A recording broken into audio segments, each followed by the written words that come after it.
Bismillahirrahmanirrahim. Assalamu alaikum to all. This is me, Hafiza Asya Parveen.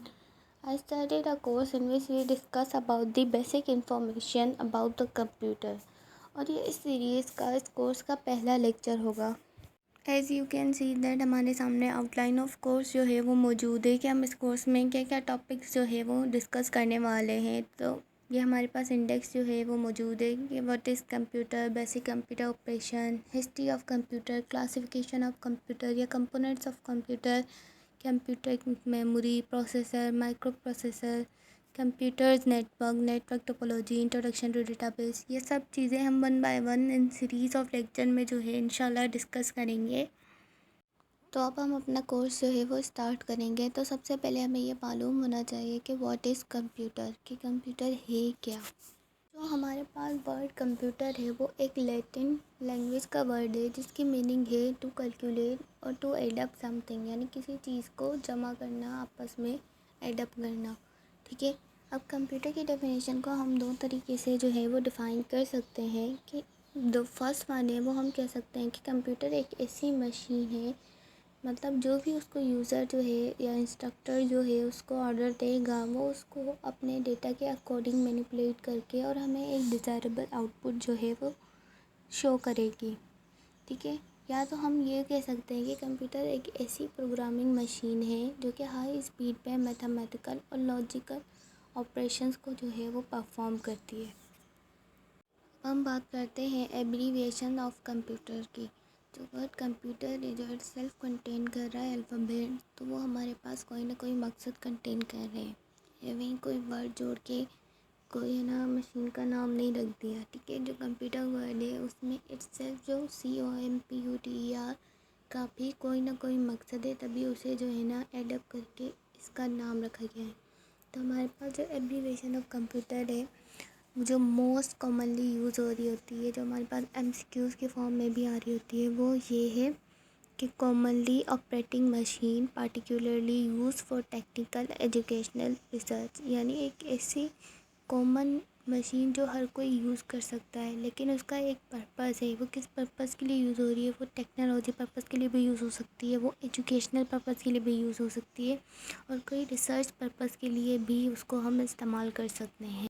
तो जो हमारे पास नेक्स्ट टॉपिक है वो है बेसिक कंप्यूटर ऑपरेशन. यानी कंप्यूटर जो है वो कौन कौन से बेसिक फंक्शन या बेसिक काम जो है वो परफॉर्म कर सकता है. तो वो ये 5 बेसिक ऑपरेशन है: इनपुट, आउटपुट, प्रोसेसिंग, स्टोरेज और कंट्रोल. अब जो है हम इनपुट ऑपरेशन की बात करेंगे कि इसमें क्या होता है कि हम ऐसी डिवाइसेस का इस्तेमाल करते हैं जिसके ज़रिए हम इजीली जो है वो कंप्यूटर को जो है अपना इनपुट जो है वो दे सकें. फॉर एग्ज़ाम्पल हमारे पास कीबोर्ड है. ठीक है. अब हमें कोई चीज़ सर्च करनी है तो उसके लिए हम एक इनपुट डिवाइस कीबोर्ड का जो है वो इस्तेमाल करेंगे. उसके ज़रिए हम टाइप करके एंड देन जो है कंप्यूटर को इंस्ट्रक्ट करेंगे कि भाई ये वाला कीवर्ड जो है वो हमें सर्च कर दे. और अब हमारे पास जो नेक्स्ट ऑपरेशन है विच इज़ प्रोसेसिंग ऑपरेशन. अब इसमें क्या होगा कि जब हम कीबोर्ड के थ्रू या किसी भी इनपुट डिवाइस के थ्रू जब कंप्यूटर को इनपुट डेटा दे देंगे, तो फिर वो इनपुट लेने के बाद जो है उस डेटा को अपने मतलब अंडरस्टैंडिंग के लिए जो है पहले वो कन्वर्ट करेगा बाइनरी लैंग्वेज में उस डेटा को. देन उसको अंडरस्टैंड करने के बाद जो है हमें एक डिज़ायरेबल आउटपुट देगा. ठीक है. तो यहाँ A point two B point, यानी A पॉइंट हम कह सकते हैं कि जो हमारे पास इनपुट डिवाइस है, जब उसने इनपुट लिया एंड देन उसने जो मैनिपुलेट डेटा किया, प्रोसेस किया उसको to B point, output point तक पहुंचने के लिए. तो बिटवीन जो A टू B पॉइंट जो प्रोसेस हुआ उसको हम प्रोसेसिंग ऑपरेशन बोलेंगे जो कि कंप्यूटर परफॉर्म करता है. अब जो है हमारे पास next operation which is output operation. इसमें क्या होता है कि जो कंप्यूटर ने प्रोसीड की होती है इंफॉर्मेशन, तो हमें वो डिज़ायरेबल आउटपुट देता है. ठीक है. Through output device. तो इसी को ही हम आउटपुट ऑपरेशन कह रहे होते हैं. बट ये आउटपुट ऑपरेशन जो है वो डिपेंड करता है कि हम कंप्यूटर को इनपुट क्या दे रहे हैं, उसके के अकॉर्डिंग जो है ना हमें आउटपुट मिलेगा. फॉर एग्ज़ाम्पल अगर हमने कोई कीवर्ड सर्च किया है या कोई टॉपिक सर्च किया है कीबोर्ड के थ्रू, हमने उसको टाइप किया है, तो उसका हमें डेटा जो है वो हमें मॉनिटर स्क्रीन पर डिस्प्ले होगा. तो मॉनिटर स्क्रीन जो है वो हमारे पास आउटपुट डिवाइस हो जाएगी. अगर हम कोई दूसरी एग्जांपल लें, जैसे कि अगर हमने माइक में जो है अपनी इनपुट जो है अपनी वॉइस दी, तो द रिज़ल्ट जो है अब हमारे पास मॉनिटर स्क्रीन डिवाइस नहीं होगी हमारी। अब हमारे पास जो आउटपुट डिवाइस होगी हमारी, वो होगी स्पीकर हो सकता है, वो हैंड फ्री या ब्लूटूथ इस टाइप की डिवाइसेस होंगी। ठीक है, हमारे पास जो फोर्थ ऑपरेशन है विच इज़ स्टोरेज ऑपरेशन। तो इसमें क्या होता है कि इसमें जो है स्टोरेज को आप ऐसा कंसिडर कर सकते हैं सेवियर, यानी इस कंप्यूटर के पास ऐसी स्टोरेज डिवाइसेस होती हैं जिसमें हम अपना डेटा जो है वो सेव करवा सकते हैं। मतलब वो थोड़े वक्त के लिए भी हो सकता है और वो परमानेंट भी हो सकता है। ठीक है, और उस डेटा को हम कभी भी अगेन रीयूज़ भी कर सकते हैं। और ये डिवाइसेस आपके सामने मौजूद भी हैं, जैसे कि आप देख सकते हैं इनके नाम CD, DVD, hard disk, RAM, memory etcetera. जो हमारे पास लास्ट ऑपरेशन है वो है कंट्रोलिंग ऑपरेशन। तो इसमें क्या होता है कि इसमें हमारे पास एक मेन डिवाइस होती है कंप्यूटर की, सीपीयू, जिसका full form control processing unit है।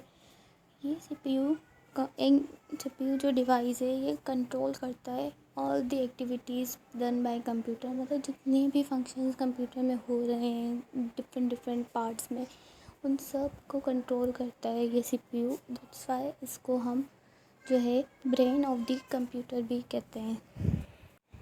इसको ब्रेन ऑफ द कंप्यूटर इसलिए भी कहा जाता है क्योंकि ये कंट्रोल करता है एक्टिविटीज़, मतलब अब ये परफॉर्म कैसे करता है, हाउ इट इज़ वर्क। तो ये क्या करता है कि इंस्ट्रक्शंस लेता है पहले मेमोरी से, ठीक है, और फिर इंस्ट्रक्शंस को फॉलो करके इसको अंडरस्टैंड करके प्रोसेस करता है, उस फंक्शन को परफॉर्म करता है एंड देन डन करा के वापस मेमोरी के पास जो है वो सेंड करता है कि भाई ये काम हो गया। एंड देन जो है मेमोरी जो है उस डन वर्क को जो है इंस्ट्रक्टर या फिर जो यूज़